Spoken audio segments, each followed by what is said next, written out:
나는 다들 소위 말하는 대깨문이다. 골수 민주당 지지자다. 근데 이번 주말 탄핵 찬성 집회에는 이전과 같지 않아서 정말 속상하다. 저번에는 탄핵 촉구 집회에서 선결제라는 새로운 기부 방식이 등장했을 때는 마음이 뭉클하고 감동적이었다. 이렇게 뜻을 함께하는 사람들이 모여 선한 영향력을 펼친다는 게 얼마나 멋진 일인가.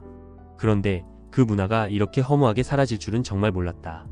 서울 여의도 일대에서는 연예인들과 일반 시민들이 참여한 선결제 릴레이가 이어졌다. 누군가는 김밥집에, 누군가는 빵집에, 또 누군가는 커피숍에 선결제를 걸고 집회 참가자들을 응원했다. 이런 연대의 움직임이 얼마나 아름다운가. 하지만 그 과정에서 예상치 못한 문제들이 발생했다. 일부 사람들은 선결제 음식을 가방에 마구잡이로 쓸어 담아갔고, 가게 주인들은 손님이 몰리면서 과부하에 시달렸다.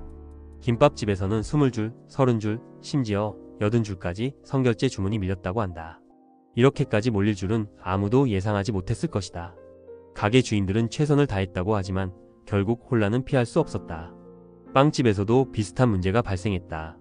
선결제 손님들로 인해 일반 손님들이 구매를 못했다는 이야기가 돌았다. 폐기되는 빵이 있었다는 해명도 나왔지만 그런 상황 자체가 선결제가 초래한 갈등을 단적으로 보여준다. 또 어떤 샌드위치 가게에서는 손님들이 가방에 음식을 마구 담아가는 모습이 목격됐다고 한다. 이게 정말 선결제 문화의 본래 취지와 맞는 행동인지 묻지 않을 수 없다. 더 안타까운 건 연예인들이었다.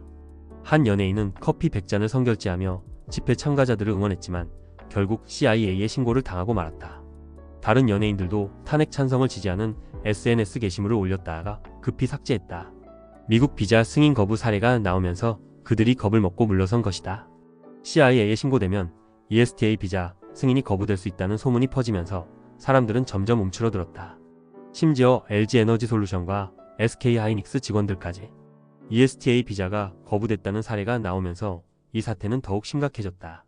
정치적 의견 표명 하나로 이런 문제가 생긴다는 게 너무나 슬프다.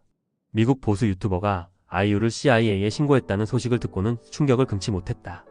이 유튜버는 아이유가 윤석열 대통령 탄핵을 지지하며 집회 참가자들에게 음식을 제공했다고 주장하며 신고 메일까지 공개했다. 더 많은 사람들이 연예인들을 신고하도록 독려하면서 탄핵 찬성 리스트를 공유했다니 이런 행태가 과연 옳은가.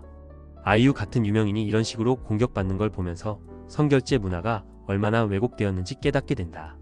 결국 이번 사태로 인해 선결제 문화는 사라질 위기에 처했다. 연예인들은 선결제에서 손을 떼고 일반 시민들도 조용히 물러났다. 한때는 연대와 희망의 상징이었던 선결제가 이제는 논란과 갈등의 상징으로 전락하고 말았다. 나는 정말 아쉽다.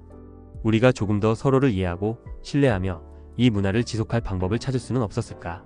선결제는 단순한 기부가 아니다. 그것은 우리가 함께 만들어가는 연대의 상징이다. 하지만 이번 사태를 계기로 그 아름다운 문화가 사라져버린 현실이 너무나 안타깝다.